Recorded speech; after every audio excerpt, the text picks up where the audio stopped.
Bloodletters Curse has become a go-to meta item for almost all AP-based champions. We're seeing Rumble, Azir, Annie, Aurora, Maokai, and several other champions purchase this item on a game-to-game basis regardless of circumstance. Simply put, I don't think this item is very good, and it can actually work against you in a lot of scenarios. Let's take a look.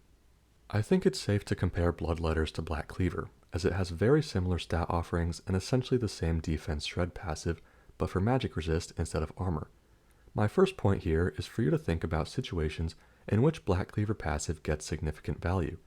It's either when the enemy team has built a lot of armor to shred, and also when you have other prominent AD damage dealers to take advantage of that. The same idea applies to Bloodletters. This item should ideally be bought when the enemy team has built significant enough magic resist to warrant the shred, and you have other AP damage dealers on your team to take advantage. This is something that many pros are not recognizing. Take Fnatic versus SK this past weekend in the LEC. As you can see, Razork is on Maokai, and he has built Bloodletters second just like every other Maokai in the world. But the only champion on the enemy team with any magic resist is Cassante, with plus 25 MR from Unending Despair. This is quite literally the only bit of MR SK has in their inventories. Then you see that Fnatic have Jace, Yone, and Ezreal on their team, 3 AD champions. These points conclude that the Bloodletters purchase here is completely useless and has essentially zero value in this game. And you could say I'm picking out one game from many to fit my point, and you'd be right, but there are plenty of other examples of these circumstances being met.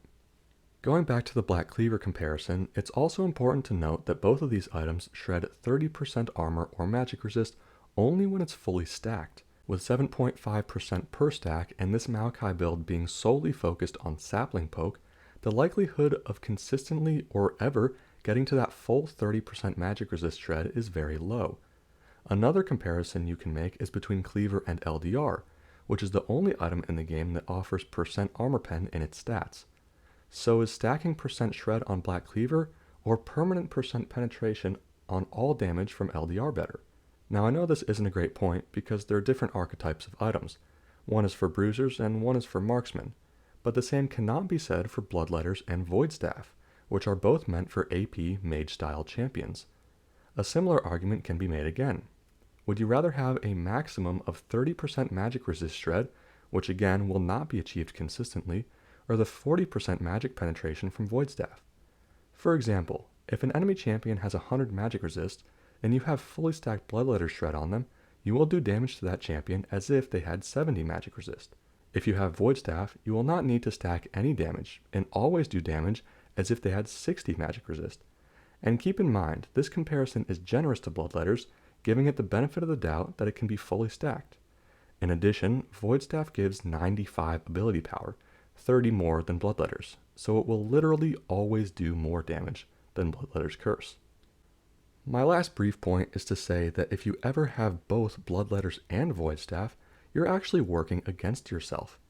Obviously, percentages like higher numbers to be more effective, meaning that 40% of 200 is much higher than 40% of 100. So with both of these items being percent based, they're counterintuitive to build together.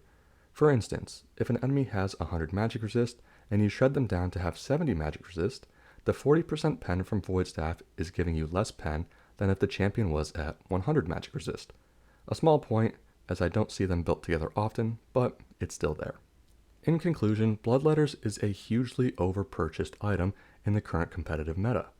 Not only are pros building it in objectively incorrect circumstances, but it is quite literally never valuable in terms of damage output as Void Staff. Now if you're a KDA job security player who's afraid of dying, sure, you can stack all those health items.